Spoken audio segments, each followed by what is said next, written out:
Entonces, en estos momentos, el Partido Socialista.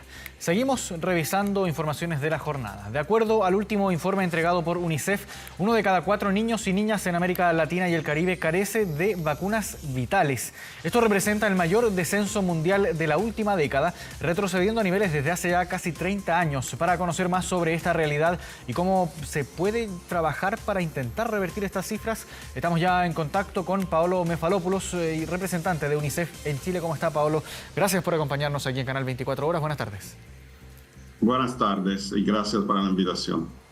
Pablo, primero quisiera conocer, o separar más bien este informe de vacunación, porque esto no se centra principalmente en las vacunas contra el COVID, que es la experiencia más reciente que tenemos respecto a las vacunas, sino más bien se centra en la evolución de la vacunación en niños, niñas y adolescentes, pero en un periodo un poco más largo, prepandémico, si no me equivoco. Bueno, sí, cubre desde antes hacia los datos más recientes. Lamentablemente, el COVID no solo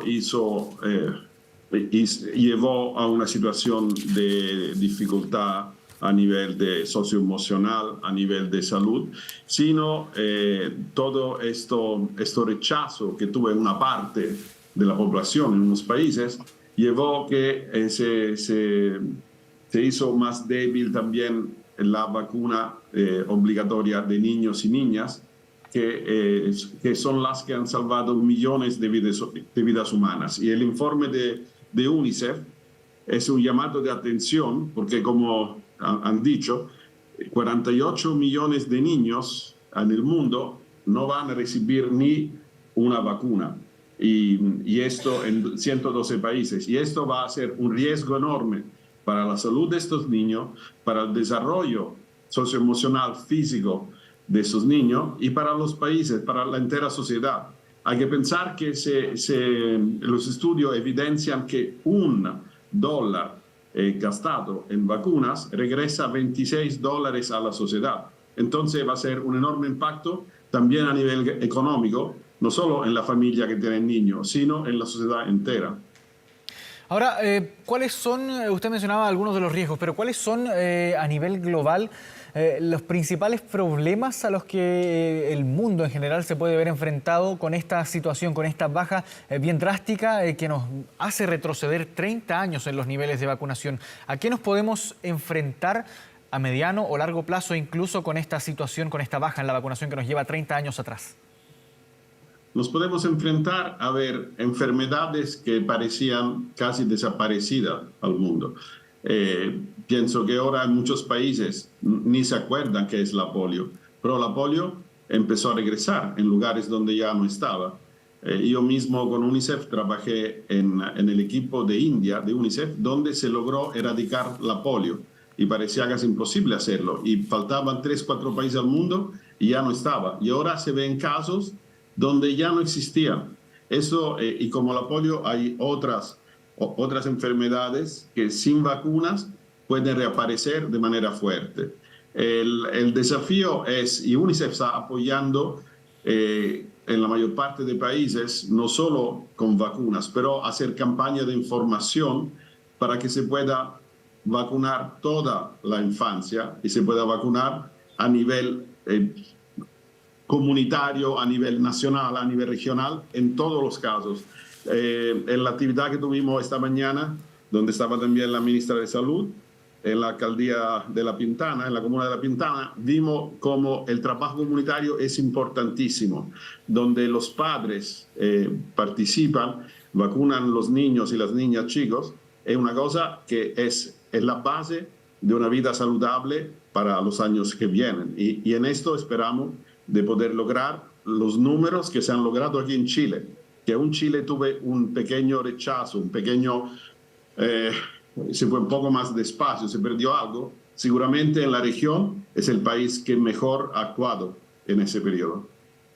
Ahora, para entender también la magnitud de estas cifras, cómo se llega a estas conclusiones que presenta este estudio, ¿cuál es la metodología utilizada, por ejemplo? ¿Cuáles son los países analizados, los años también para entender la magnitud o una orientación quizás cronológica o que nos permita ubicarnos en la última década, en las últimas 2 décadas, en este análisis? ¿Cuáles son los países, los segmentos socioeconómicos también analizados en este estudio y que llevan a UNICEF a finalmente ya presentar estas cifras?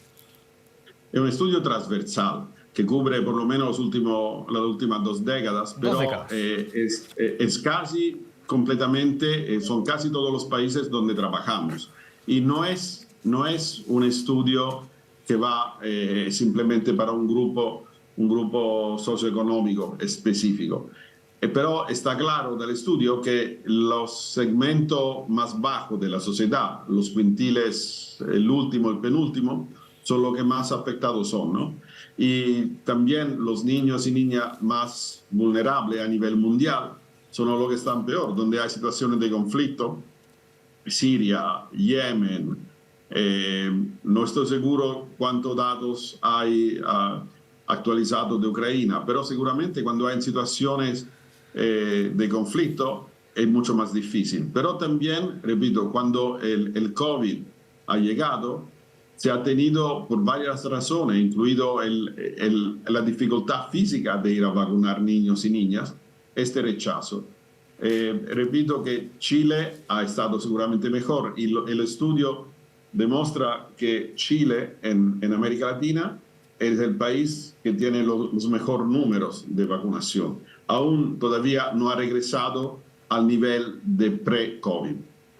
Ahora, si uno mira las cifras, el desglose, es bien preocupante las consecuencias que esto puede llegar a tener. Estoy viendo aquí el informe, dice que cerca de 1 de cada 5 niños y niñas no tiene ninguna protección, por ejemplo, contra el sarampión, una enfermedad mortal en la infancia y que aquí en Chile nosotros dejamos de ver hace ya décadas prácticamente. Alrededor de 7 de cada 8 niñas no están vacunadas contra el virus del papiloma humano, que está asociado al desarrollo del cáncer de cuello uterino. Son algunos ejemplos nada más tomados con pinzas de estas situaciones, pero quiero llevarlo a la interrogante, a la pregunta de cuáles son entonces, si uno mira esto que es bien preocupante, las principales causas que llevan a este descenso en los niveles de vacunación. Sí, el estudio no menciona de manera específica, desagregada, cuáles son las causas, pero plantean múltiples factores que han sido la causa de esto, entre los cuales están los desastres naturales, la violencia, y no solo la violencia como guerra, pero la violencia que se vive en muchos países, la urbanización, la inestabilidad política y social y la migración. Basta pensar a los millones de personas, por ejemplo, que se desplazaron de Venezuela y la dificultad que han pasado en los varios países estos niños regularizarse y poderse vacunar. Entonces, es una suma de factores que ha llevado a esta situación. Y como usted bien decía, o sea, es increíble pensar que una enfermedad como el sarampión, como la poliomielitis, que prácticamente no existían más, parecía, ahora se están habiendo casos en varios países. Y esto nos preocupa mucho, que repito, si afecta a los niños de chicos, los afecta después toda la vida y afecta a la familia, afecta todo un segmento de la sociedad que va a ser muy difícil recuperar con el tiempo. Ahora, ¿cuánto influye a su juicio, Paolo, la irrupción de ciertos grupos que cada cierto tiempo o ciertas décadas quizás surgen para enfrentarse a la inoculación, para manifestarse, por ejemplo, contra las vacunas? Por ejemplo, si uno piensa en mediados de los años 90, cuando estaba bien fuerte la sensación antivacuna, algo que vivió un revival, por llamarlo de alguna forma, en esta época de pandemia, cuando comenzaron a surgir los primeros laboratorios ya con sus primeras pruebas de inoculación contra el COVID-19. Comenzaron también a surgir paralelamente varios grupos antivacunas que se oponían públicamente a esto con manifestaciones, con diferentes tipos de intervenciones, en algunos casos incluso aplicando la violencia para manifestarse en contra de la inoculación. ¿Cuánto influye esto también, la sensación o la irrupción también de grupos antivacunas en esta situación? Sí, bueno, la verdad es que no he visto estudios que logran identificar de manera específica este factor.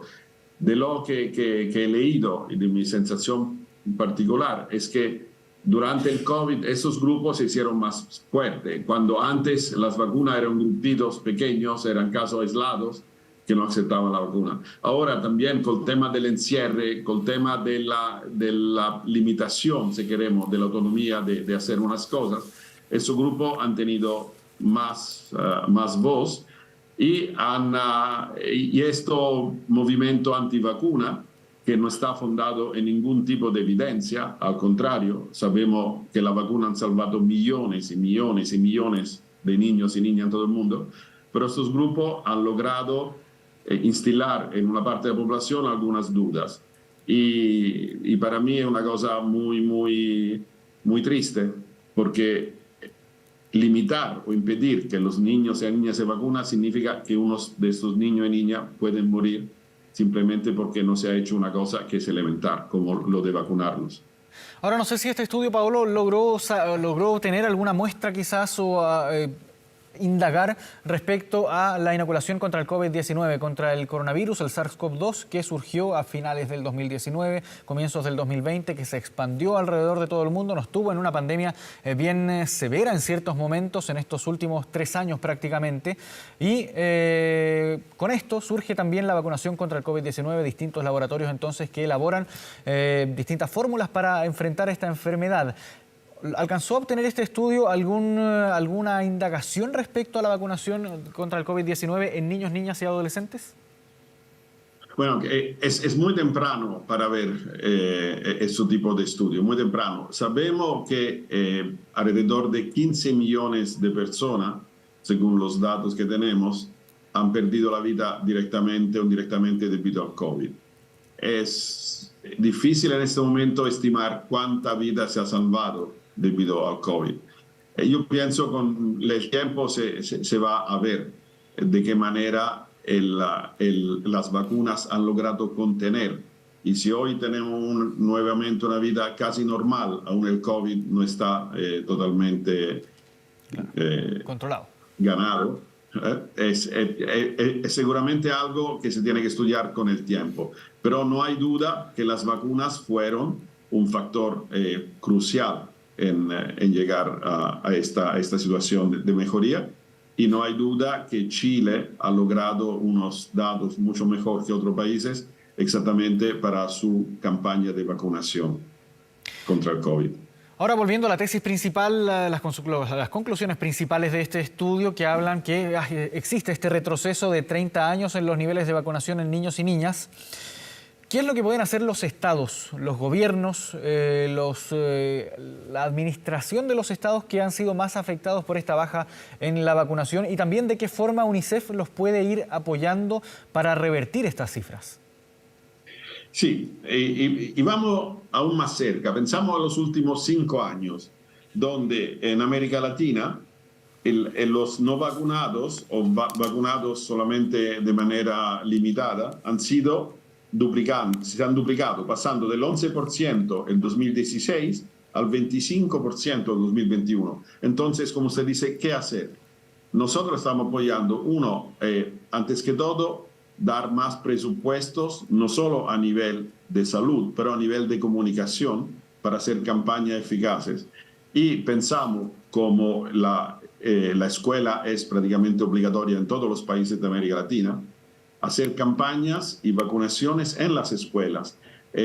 Claro que la escuela no logra alcanzar todos los niños y niñas. Hay índices de deserción escolar que se han aún aumentado después o durante el COVID, pero la escuela es una de las estrategias principales. Y después el trabajo comunitario, especialmente en áreas vulnerables, donde se tiene que identificar dónde son estos niños, niñas o adolescentes que no van a la escuela, y vacunarlos para asegurar su presente y su futuro. Y en esto nosotros apoyamos los estados, los ministerios de educación, los ministerios de salud y ministerios como los de desarrollo social, para llegar a todos los niños y niñas, especialmente donde están los más a riesgos y los más vulnerables. Claro, es un desafío evidente entonces para intentar revertir entonces estas cifras. Paolo Mefalopoulos, representante de UNICEF en Chile, muchas gracias por esta conversación con Canal 24 Horas. Buenas tardes.